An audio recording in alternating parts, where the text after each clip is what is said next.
కొన్నిసార్లు RGV political parties మీద కూడా ఇండైరెక్ట్ గా సెటైర్లు వేస్తుంటారు. అయితే ఇటీవల న్యూ ఇయర్ వేళ 7 రిజల్యూషన్స్ ఫాలో అవుతానని ఆర్జీవి తన ఎక్స్ ఖాతాలో వెల్లడించాడు. ఈ క్రమంలో మరోసారి ఆర్జీవి సంచలన వ్యాఖ్యలు చేశారు. ఈసారి ఏకంగా శ్రీదేవి ముద్దుల బిడ్డ జాన్వీ కపూర్ పై సెటైరికల్ గా కామెంట్లు చేశారు. సోషల్ మీడియాలో కొందరు జాన్వీని నటనలో ఆమె తల్లితో కంపేర్ చేశారంట.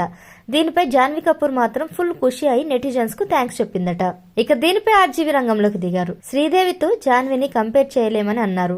శ్రీదేవి మూవీస్, 16 ఏళ్ల వయసు, వసంత కోకిల మొదలైన సినిమాలలో తన నటన చూసి మెస్మరైజ్ అయిపోయానన్నారు. ఫిల్మ్ మేకర్ అనే విషయం సైతం మర్చిపోయినట్లు తెలిపారు.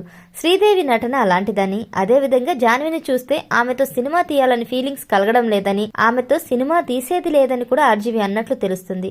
ఈ క్రమంలో ప్రస్తుతం ఆర్జీవి మాటలు నెట్టింట దుమారం రేపుతున్నాయి. ఇదిలా ఉండగా జాన్వీ కపూర్ దడక్ మూవీతో వెండితెరపై ఎంట్రీ ఇచ్చింది.